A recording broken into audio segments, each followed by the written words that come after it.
मोठ्या संख्येने उपस्थित सर्वांना माझा नमस्कार। आज का दिन मुंबई और महाराष्ट्र के साथ ही विकसित भारत के संकल्प के लिए बहुत बड़ा, बहुत ऐतिहासिक है। आज विकास का ये उत्सव भले ही मुंबई में हो रहा है, लेकिन इस पर पूरे देश की नजर है। आज दुनिया के सबसे बड़े श्री ब्रिज में से एक ये विशाल अटल सेतु देश को मिला है। ये हमारे उस संकल्प का भी प्रमाण है कि भारत के विकास के लिए हम समंदर से भी टकरा सकते हैं, लहरों को भी चीर सकते हैं। आज का ये कार्यक्रम संकल्प से सिद्धि का भी प्रमाण है। मैं 24 दिसंबर 2016 का दिन नहीं भूल सकता, जब मैं Mumbai trans harbour link Atal Setu के शिलान्यास के लिए यहां आया था।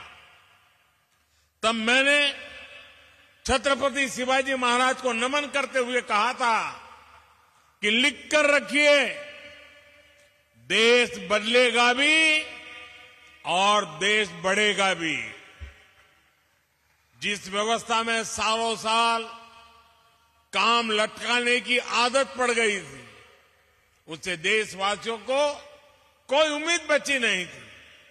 लोग सोचते थे कि उनके जीते जी बड़े प्रोजेक्ट पूरे हो जाएं, ये मुश्किल ही है। और इसलिए मैंने कहा था, लिख कर रखिए, देश बदलेगा और जरूर बदलेगा। ये तब मोदी की गारंटी थी। और आज मैं छत्रपति शिवाजी महाराज को फिर नमन करते हुए, मुम्बरा देवी को नमन करते हुए, सिद्धि विनायक जी को प्रणाम करते हुए ये अटल सेतु मुंबईकरों को, देश के लोगों को समर्पित कर रहा हूं।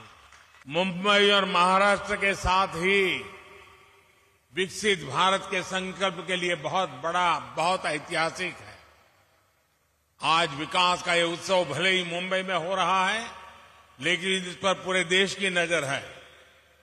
आज दुनिया के सबसे बड़े श्री ब्रिज में से एक ये विशाल अटल सेतु देश को मिला है। ये हमारे उस संकल्प का भी प्रमाण है कि भारत के विकास के लिए हम समंदर से भी टकरा सकते हैं, लहरों को भी चीर सकते हैं। आज का ये कार्यक्रम संकल्प से सिद्धि का भी प्रमाण है। सरकार की नीयत साफ है। आज सरकार की निष्ठा सिर्फ और सिर्फ देश के प्रति और देशवासियों के प्रति है। और जैसी नीयत होती है, जैसी निष्ठा होती है, वैसे ही नीति भी होती है। और जैसी नीति होती है, वैसी रीति भी होती है। जिन्होंने लंबे समय तक देश पर शासन किया, उनकी नीयत और निष्ठा दोनों सवाल के घेरे में रही। उनकी नीयत सिर्फ सत्ता हासिल करने की रही, वोट बैंक बनाने की रही, अपनी तिजोरियां भरने की रही। उनकी निष्ठा देशवासियों के प्रति नहीं, बल्कि सिर्फ और सिर्फ अपने परिवारों को आगे बढ़ाने तक ही सीमित रही। इसलिए वो न विकसित भारत के बारे में सोच सके, न आधुनिक इंफ्रास्ट्रक्चर को लक्ष्य बना सके। इससे देश का कितना नुकसान होता है, ये जानना भी जरूरी है। मैं आपको एक आंकड़ा देता हूं। 2014 से पहले के 10 सालों में इंफ्रास्ट्रक्चर के लिए सिर्फ 12 लाख करोड़ रुपए बजट दिया गया था, जबकि हमारी सरकार ने 10 वर्षों में हमने 44 लाख रुपए का बजट इंफ्रास्ट्रक्चर के लिए दिया है। तभी तो आज देश में इतने बड़े बड़े प्रोजेक्ट चल रहे हैं। महाराष्ट्र में ही केंद्र सरकार करीब 8 लाख करोड़ रुपए के इंफ्रास्ट्रक्चर प्रोजेक्ट या तो पूरा कर चुकी है या उन पर काम चल रहा है। यह राशि हर सेक्टर में रोजगार के नए अवसरों को बढ़ा रही है। साथियों, हम आज देश के हर परिवार को बुनियादी सुविधाओं के सैचुरेशन यानी 100% कवरेज का मिशन लेकर चल रहे हैं। विकसित भारत संकल्प यात्रा के तहत आज मोदी की गारंटी वाली गाड़ी देश के कोने कोने में पहुंच रही है। मोदी की गारंटी वहां से शुरू होती है जहां दूसरों से उम्मीदें खत्म हो जाती हैं। महाराष्ट्र में इन वर्षों में अनेक मेगा प्रोजेक्ट या तो पूरे हो चुके हैं या फिर बहुत जल्द पूरे होने वाले। पिछले साल ही बाला साहब ठाकरे समृद्धि महामार्ग का लोकार्पण हुआ। नवी मुंबई एयरपोर्ट और कोस्टल रोड प्रोजेक्ट पर भी तेजी से काम चल रहा है। कोस्टल रोड प्रोजेक्ट से मुंबई महानगर की कनेक्टिविटी का कायाकल्प होने जा रहा है।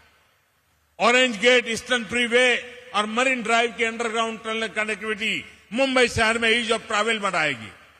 आने वाले कुछ सालों में ही मुंबई को पहली बुलेट ट्रेन भी मिलने वाली है। दिल्ली मुंबई इकोनॉमिक कॉरिडोर महाराष्ट्र को मध्य भारत और उत्तर भारत से जोड़ने जा रहा है। महाराष्ट्र को तेलंगाना, छत्तीसगढ़ और अन्य पड़ोसी राज्यों से जोड़ने के लिए ट्रांसमिशन लाइन नेटवर्क बिछाया जा रहा है। इसके अलावा ऑयल और गैस पाइपलाइन हो, औरंगाबाद इंडस्ट्रियल सिटी हो, नवी मुंबई एयरपोर्ट हो, शैलेंद्र बिडकिन इंडस्ट्रियल पार्क हो, ये बड़ी परियोजनाएं महाराष्ट्र की अर्थव्यवस्था को नई गति देने वाली है। Subscribe to Midday India. Get direct notifications on all our videos by clicking on the bell icon.